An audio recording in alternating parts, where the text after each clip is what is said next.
Hai teman-teman Universitas Jember dan seluruh masyarakat Indonesia yang sedang menonton program ini.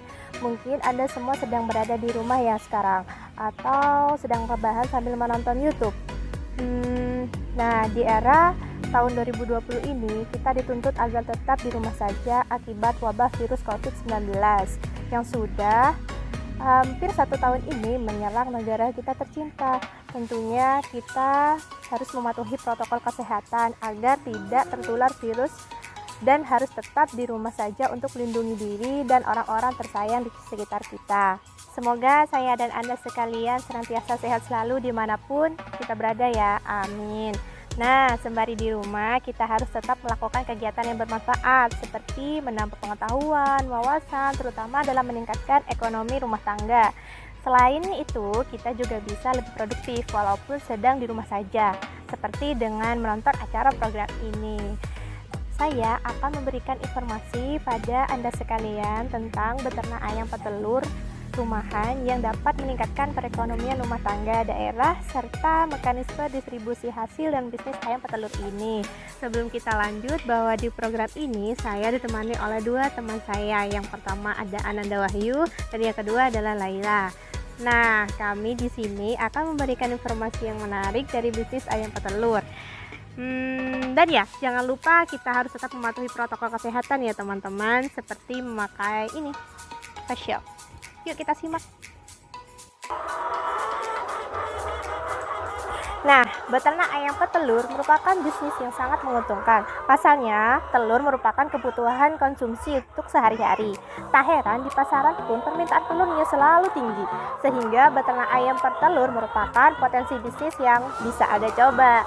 Sebelum dan mencoba beternak ayam petelur, penting kiranya kita mempelajari dulu apa itu ayam petelur, bagaimana cara merawat dan mengembangkannya, termasuk juga jenis-jenis ayam yang bagus untuk diternakan.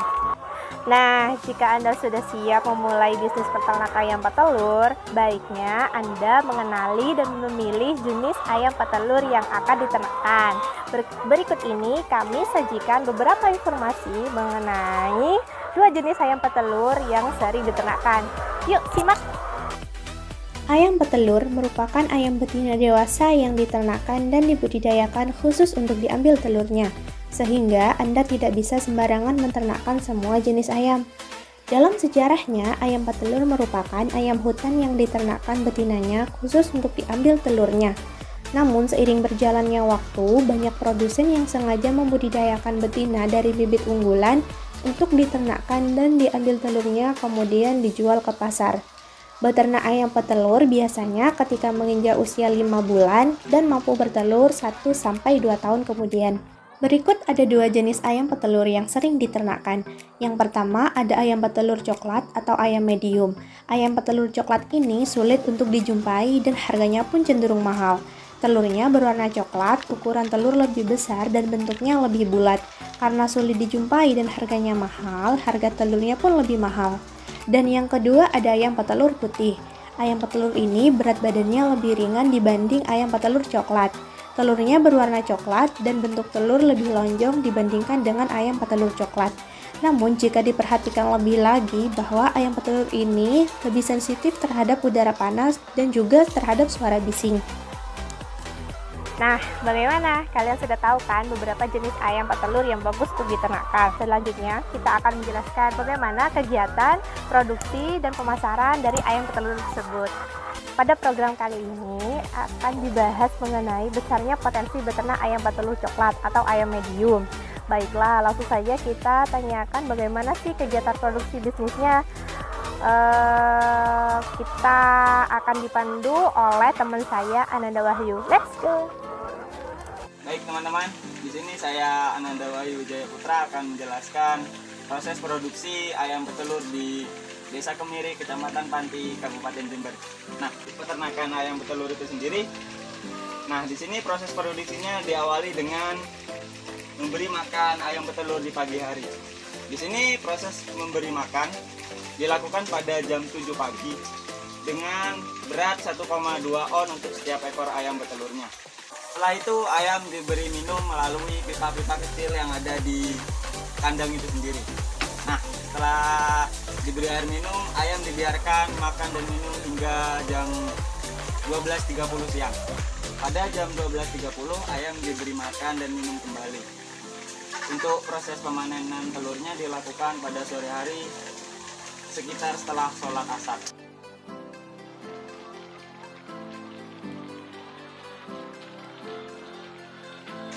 Untuk pemberian vitamin dan sebagainya itu dilakukan seminggu sekali untuk menjaga kebugaran dan stamina ayam agar ayam tidak mudah terserang penyakit dan tetap memproduksi telur dengan baik. Proses budidayanya kita dimulai dengan membeli DOC. DOC itu adalah anak ayam yang masih kecil.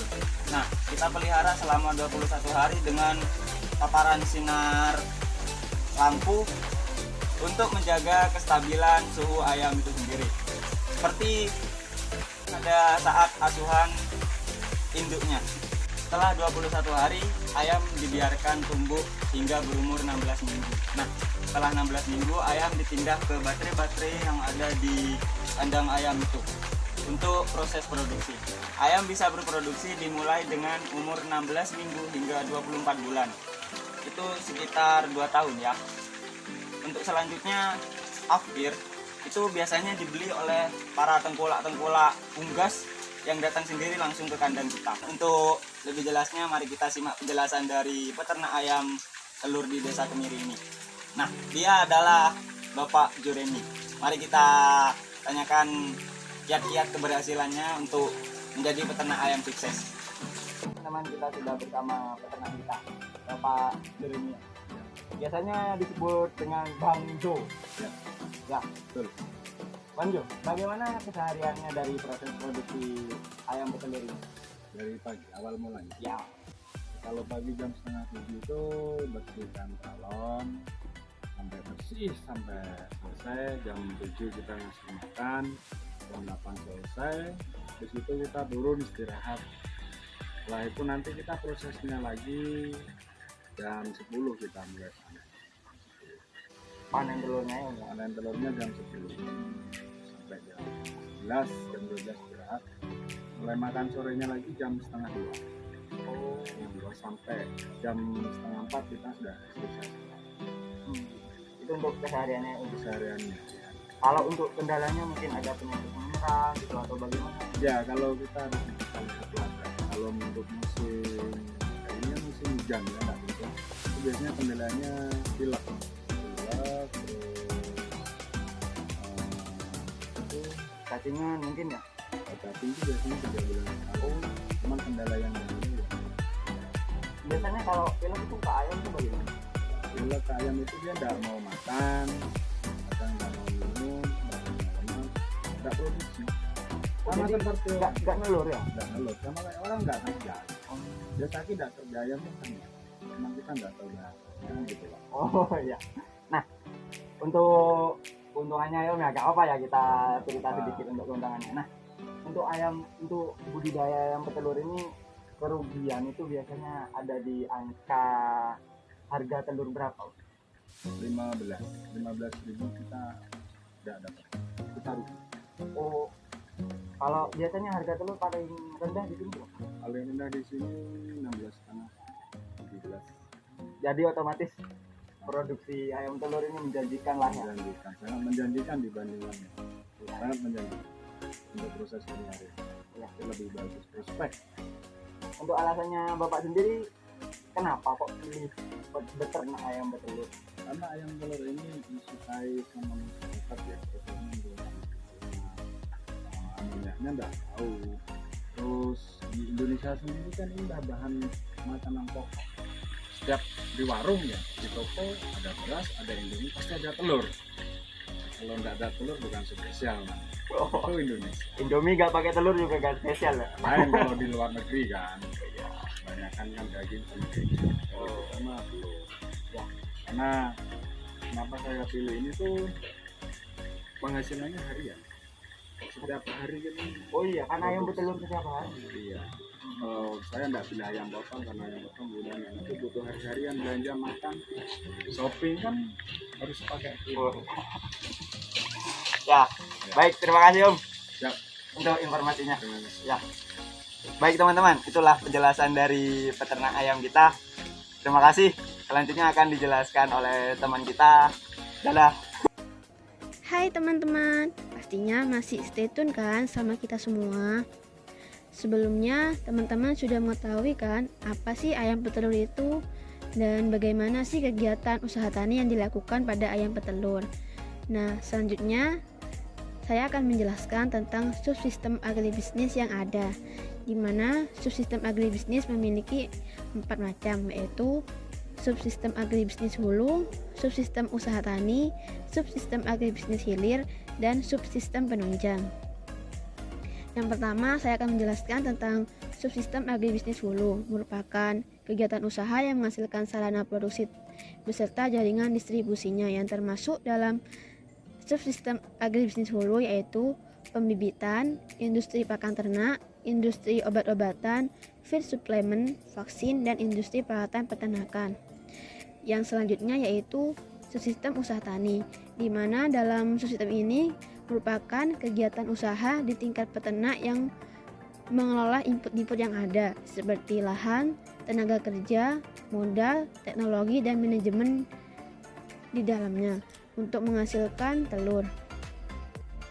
Contoh dari subsistem usaha tani yaitu pengolahan ayam afkir dan produk lain terkait usaha tani ayam las petelur. Yang ketiga yaitu subsistem agribisnis hilir, yang merupakan kegiatan usaha yang mengelola ayam afkir dan telur konsumsi.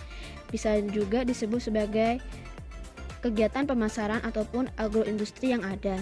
Contoh dari subsistem agribisnis hilir yaitu rumah pemotongan ayam, industri pengalengan daging ayam potong, serta aneka industri yang menggunakan daging dan telur ayam sebagai bahan baku industri, dan kegiatan pengangkutan dan penyimpanan.